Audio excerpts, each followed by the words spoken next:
Donald Trump is losing it this morning as his regime got a rude awakening in Davos, Switzerland, as no world leaders want to meet with Donald Trump or his regime. You had French President Emmanuel Macron announcing, "I do not want to meet with Donald Trump." This followed Donald Trump leaking private text messages that French President Emmanuel Macron sent to Donald Trump, where Macron said, "What are you doing with Greenland? I'm happy to talk to you about other world issues, but what you're doing with Greenland makes no sense. Why don't we go and have some dinner and we can talk about it?" Donald Trump then posted that on his social media platform, and French President Emmanuel Macron's like, "Well, I ain't going to meet with you in Davos now."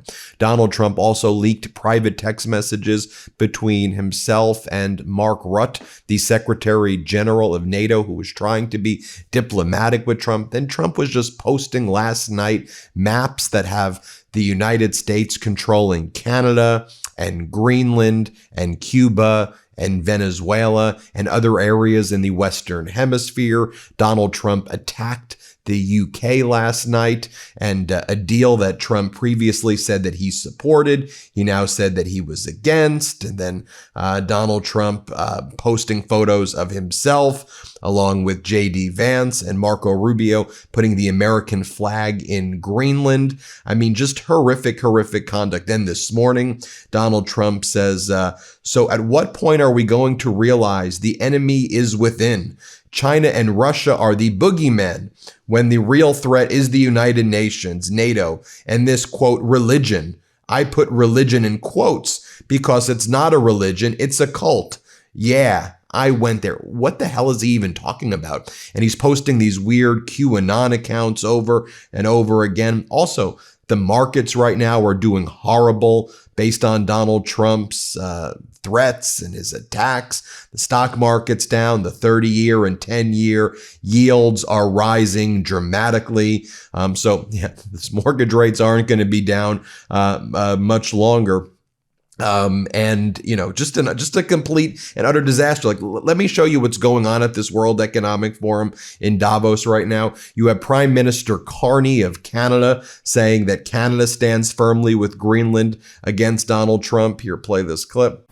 On Arctic sovereignty, we stand firmly with Greenland and Denmark and fully support their unique right to determine Greenland's future.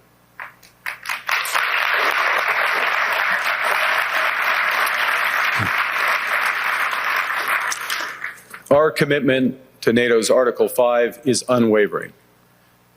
So we're working with our NATO allies, including the Nordic-Baltic Gate, to further secure the alliance's northern and western flanks, including through Canada's unprecedented investments in over-the-horizon radar, in submarines, in aircraft, and boots on the ground, boots on the ice.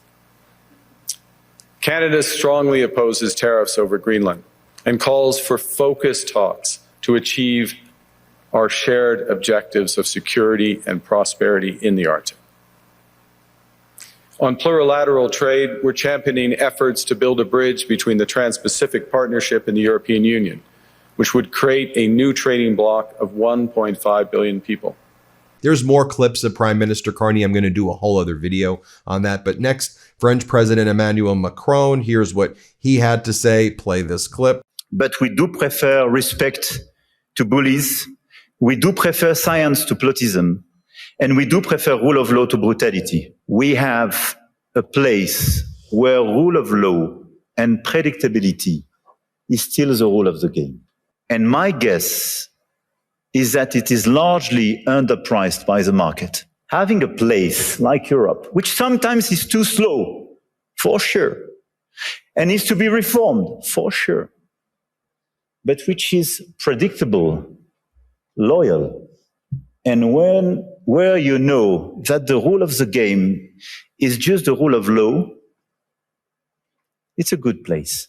And here in the epicenter of this continent, we do believe that we need more growth, we need more stability in this world, but we do prefer respect to bullies, we do prefer science to plotism, and we do prefer rule of law to brutality. You're welcome in Europe, and you are more than welcome to France. Then you had the Belgian prime minister say that, we are not going to be slaves to the United States. Play this clip. But now so many red lines are being crossed that you have the choice between your self-respect. Being a happy vassal is one thing. Being a miserable slave is something else. If you back down now, you're going to lose your dignity. And that's probably the most precious thing you can have in a democracy. It's your dignity. Then you had in Davos in Switzerland, you had Ursula von der Leyen, the president of the European Union Commission. Here, play this clip. We're working on a massive European investment surge in Greenland. We will work with Greenland and Denmark hand in hand to see how we can further support the local economy and infrastructure. Now, contrast that to these Trump regime officials who were speaking. You had Howard Lutnick, Trump's commerce secretary, and he was being asked questions like, so what are you talking about with Greenland? And just watch the faces of the other panelists right here who are just utterly disgusted by the Trump regimes, Howard Lutnick and others in the Trump regime. Here, play this clip. Can I bring you back to Greenland? No. It's unnecessary. It's the Western Hemisphere is vital for the United States of America. Our national security people are on it, and they care about it, and I'm going to leave it to them to address with our allies, with our friends, and with everyone how they work it out. But the Western Hemisphere matters to the United States of America, and the United States of America, as I've just articulated, really, really matters to the world. When America shines, the world shines, because they all need to make sure America is strong and powerful to take care of them, God forbid. And so I think America and the Western Hemisphere are vital to America, and I'm going to leave that to my national security people to address. Right. The rest of us, I think, are finding it harder to make that kind of separation clearly. Then you have Howard Lutnick attacking Europe and saying that Europe can't make batteries. What are you even talking about? Europe can make batteries. And just listen to the arrogance with which Lutnick speaks. And just you can see everybody on this panel from all the other European foreign ministers and finance ministers just hate this guy. Here, play this clip. Of thinking. It is completely different than the WEF. I viewed the WEF as not a flagpole in the middle, but in fact, they are the flag. Whichever way the wind blew, so it blew. You should have solar, you should have wind. Why are you going to do solar and wind? Why would Europe agree to be net zero in 2030 when they don't make a battery? They don't make a battery. So if they go 2030, they are deciding to be subservient to China, who makes the batteries. Why would you do that? Why would the United States of America, which has oil and natural gas, try to convert to all electricity? China does not have oil and natural gas. Electricity and electric cars make perfect sense to them. That is practical and logical. Then you have Treasury Secretary Scott Bessent going on a Fox Business Davos forum, and he talks about the U.S. conquering Greenland. Let's play this clip right here. The plans for tariffs on Europe, then? Well, we're in the midst of completing a very good trade deal for both sides. So the plan is to go ahead with the trade deal. Of course, the president has said that he, on February 1st, will implement a 10% tariff if the Danes do not want to give up Greenland. And it is on the 8 countries that sent troops to Greenland. So what do you want? And then more from Treasury Secretary Scott Bessent when he was asked, so you don't believe that EU is really going to retaliate against the United States? And in that arrogant Bessent way, he's like, no, they're not going to. Here, play this clip. Just to follow into that, so you do not believe that the EU or the UK have any retaliatory financial instruments or measures in their bag that the United States should be worried about? No.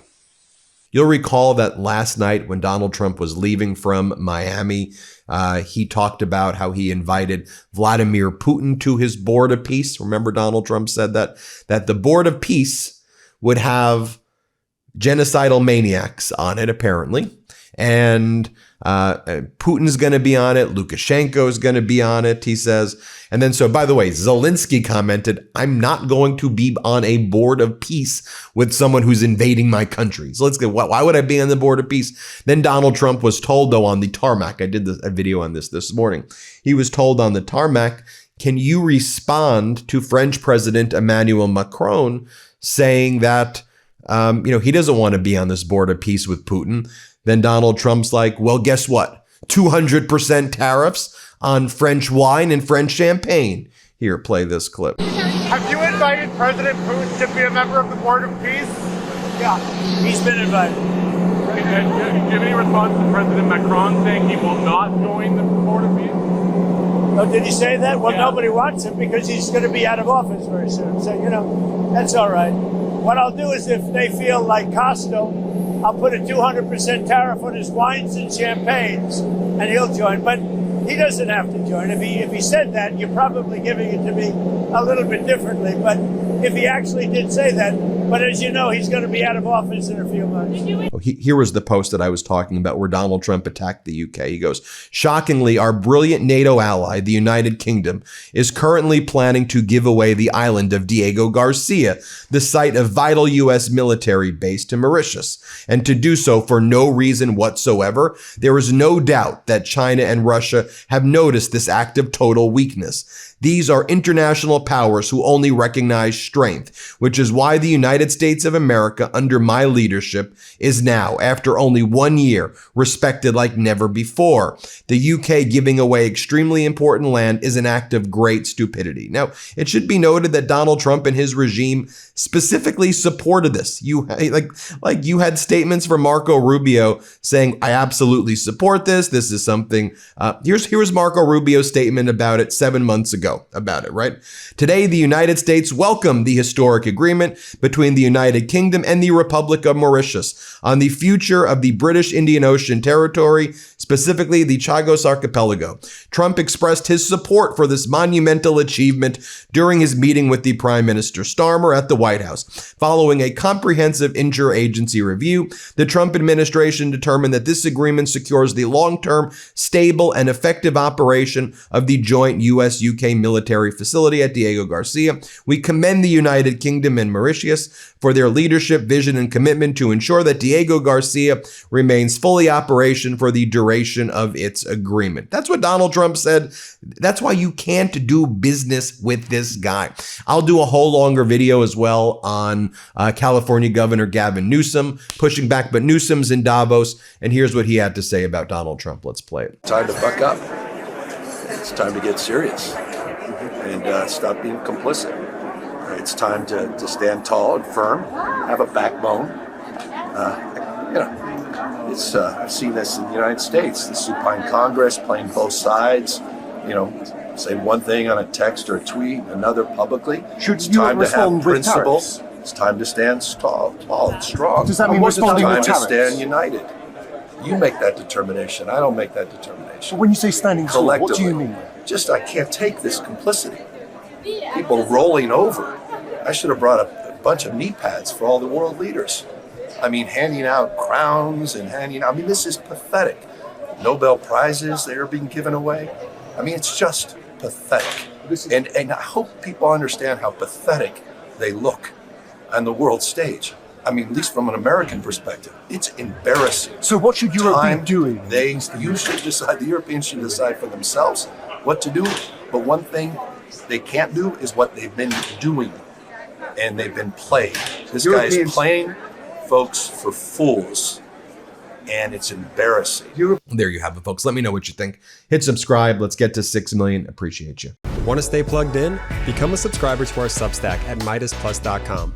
You'll get daily recaps from Ron Filipkowski, ad-free episodes of our podcast, and more exclusive content only available at MeidasPlus.com.